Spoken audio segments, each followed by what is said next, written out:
Bonjour, c'est Gilles sur boursicoté.com. Voici l'analyse technique du CAC 40 pour cette session du mercredi 23 septembre 2015. Avec une séance aujourd'hui qui confirme le scénario que nous avions établi hier, à savoir ici une poursuite du mouvement baissier qui est donc la tendance dominante avec donc ces contacts moyenne mobile 20 exponentielle. On a cassé ici la bande de Bollinger inférieure et dans la continuité donc on inscrit un nouveau plus bas. On ne revient pas au-dessus de cette zone des 4496. Je vous avais dit que c'était une zone à surveiller. Alors on est venu ici s'approcher de cette zone. On a marqué un début de rebond technique ici. Et puis finalement tout ça est retombé. Donc on clôture encore une fois à l'extérieur des bandes de Bollinger. Ce qui montre que la pression reste orientée à la baisse sur cette tendance. Et puis on n'a fait que valider cette zone de support ici comme nouvelle zone de résistance. Donc ce qui valide qui plus est la sortie de ce trend court terme, puisque désormais cette support est devenu résistance.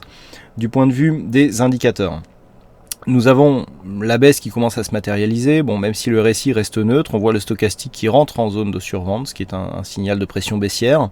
Le MACD commence à confirmer tout doucement. Du point de vue des volumes, on s'équilibre. Alors à noter qu'on clôture en légère hausse, puisque le CAC 40, en gagnant 4 points à 4432,83, reprend 0,1% sur la clôture d'hier. Donc toute légère hausse. On est quasiment neutre je dirais dans la philosophie. Les volumes s'inscrivent relativement stables, donc on a une bougie très hésitante avec des volumes légèrement supérieurs à la moyenne, je vais y revenir. La volatilité, elle, reste moyenne. Donc on n'a pas de réel signal de retournement. On n'a pas non plus de signal d'accélération. Ça c'est important. On a une bougie hésitante, certes, qui se place ici sous cette zone de résistance, mais qui ne matérialise pas une poursuite du mouvement qui a été impulsé ici par cette bougie. Alors, on était un peu aidé, on a eu la Chine qui a donné des chiffres assez décevants, et puis il y a le cas Volkswagen dont certains investisseurs craignent en fait que cette crise s'étende à l'ensemble des marques européennes automobiles. Donc tout ça n'aide pas. On a cette bougie, donc alors ce qui est intéressant, c'est que quasiment sur cette séance, ici on est venu, donc on est remonté, on est venu tester cette zone. On est loin, donc il n'y a même pas eu de tentative de remontée au-dessus. On revient ici clôturer à l'extérieur, donc on est vraiment dans la poursuite du mouvement. Le seul élément qui irait dans le sens d'un possible retournement, c'est le fait que nous ayons des volumes supérieurs à la moyenne sur une bougie avec une volatilité moyenne, mais surtout une forte hésitation.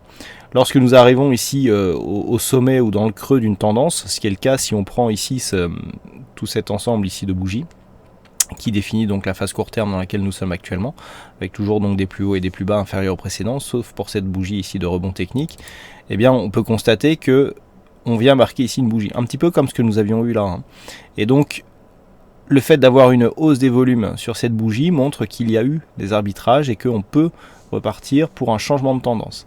Alors si on affiche les volumes, voilà, on n'avait pas eu cette configuration du point de vue des volumes, mais on voit bien ici l'étoile, et hop, alors c'était pas une étoile du soir, mais c'est une configuration qui y ressemble. Et là, malheureusement, il va falloir attendre la prochaine bougie pour confirmer si nous sommes dans la même configuration, mais c'est un élément qui peut favoriser un rebond technique. Mais c'est le seul, donc c'est assez faible, d'autant plus que les signaux techniques et les indicateurs, le stochastique rentre à peine en survente, du point de vue du MACD on a du potentiel, sur le RSI aussi, donc il n'y a que ça qui nous guide.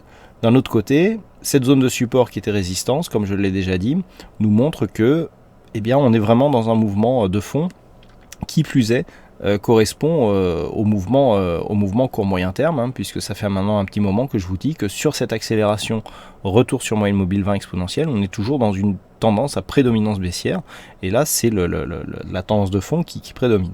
Donc demain, ce qu'il faudra surveiller, c'est cette zone encore des 4496. Pourquoi ? Parce que si on considère que nous avons un pattern ici de retournement, il faudrait absolument que la bougie de demain soit forte, si possible aussi forte, mais dans le sens inverse que la bougie qui précède ici l'étoile. Donc ça, c'est un prérequis pour espérer avoir un semblant d'étoile du matin. Alors l'étoile du matin ne serait pas parfaite si c'était le cas, puisqu'on n'a pas de gap ici entre ces deux bougies. Les corps sont quasiment confondus, donc ça ressemble plus à un harami qu'à une possible étoile. Mais bon, par contre, ce qui va à l'encontre de cette formation, c'est que l'ombre ici est plutôt développée sur la partie haute, ce qui veut dire que il y a eu un élan acheteur, mais qui n'a pas tenu, puisque les cours sont revenus sur la clôture, proche donc de l'ouverture. Donc à surveiller 4005, 4495, 4005, puisque pour valider ce pattern de retournement, il faudra absolument casser cette zone ici des 4495. Sans cassure de cette zone, il n'y a pas de pattern de retournement. Après, alors dans l'idéal, ça serait de revenir ici sur cette zone des 4600 points. Mais bon, faut pas trop rêver. Tant qu'on ne passe pas cette zone, on prend le risque ici de continuer sur un mouvement baissier. Et il est évident que toute cassure de cette zone ici des 4400 points chiffreront donc pour marquer le point bas du jour. Toute cassure de cette zone des 4400 points eh bien, validerait la poursuite du mouvement et invaliderait de fait donc la possibilité de retournement. Donc à surveiller cette bougie donc pour demain. Avec les deux zones, donc en gros on a une zone 4400, 4500 à surveiller. Voilà donc ce que l'on peut dire pour cette analyse technique. Alors aujourd'hui il y avait un fixing, c'est Danny Boy qui gagne sur cette session, donc bravo à toi Danny Boy. Puis en ce qui concerne les statistiques, c'est un petit peu comme hier, on a très peu de cas significatifs, donc c'est pas du tout représentatif pour dégager une statistique ou quoi que ce soit. Donc il faudra encore naviguer à vue. Par rapport donc aux probabilités d'évolution sur la prochaine bougie. Voilà donc pour cette analyse technique du CAC 40. Je vous souhaite à toutes et à tous une bonne soirée, bonne chance au prochain trade. On se retrouve dès demain pour d'autres analyses techniques sur le site boursicoté.com. Bonsoir à tous.